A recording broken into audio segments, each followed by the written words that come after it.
Hello friends, welcome back to our channel. ఈ రోజు మన ఛానల్ కొత్త రెసిపీతో మేము ముందుకు వచ్చేసాను. అదేంటి టర్కీ ఎగ్. నేను ఇన్స్టాగ్రామ్లో చూసాను అనమాట. సో నేను కూడా ట్రై చేశాను, చాలా బాగా వచ్చింది.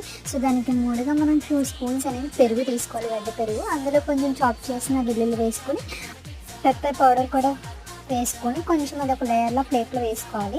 నెక్స్ట్ ఒక పాన్ తీసుకొని దాని మీద కొంచెం బటర్ కానీ ఆయిల్ కానీ వేసుకొని చిల్లీ ఫ్లేక్స్ అనేవి వేసుకొని కొంచెం రోస్ట్ చేసుకొని మనం ఆల్రెడీ లేయర్ చేసుకున్నాం కదా, కర్డ్ లేయర్, దానిపైన ఇవన్నీ వేసుకోవాలి. అండ్ తర్వాత 2 ఎగ్స్ తీసుకుని ఆ 2 ఎగ్స్ అనేది మనం ఆల్రెడీ ఎందులో అయితే ఫ్రై చేసుకున్న చిల్లీ ఫ్లేక్స్ అనేవి అందులోనే 2 ఎగ్స్ అనేది బ్రేక్ చేసుకుని వేసుకోవాలి. అండ్ ఇది ఎక్కువగా టర్కీ ఎగ్ అనేది హాఫ్ బాయిల్డ్ అనేది తింటారు చాలామంది. సో మనం అలా తినలేం కాబట్టి 2 సైడ్స్ కాల్చుకుని సో దాన్ని ఈ లేయర్ మీద అనేది వేసుకుని ఒక 2 బ్రెడ్స్ అనేవి రోస్ట్ చేసుకుని అవి కలుపుకొని తింటే ఉంటుంది. మరి చాలా సూపర్ అంటే సూపర్ ఉందండి. ఫస్ట్ టైం ట్రై చేసాను, చాలా అంటే చాలా బాగుంది. సో మీరు కూడా ట్రై చేయండి. Thank you for watching. Bye bye.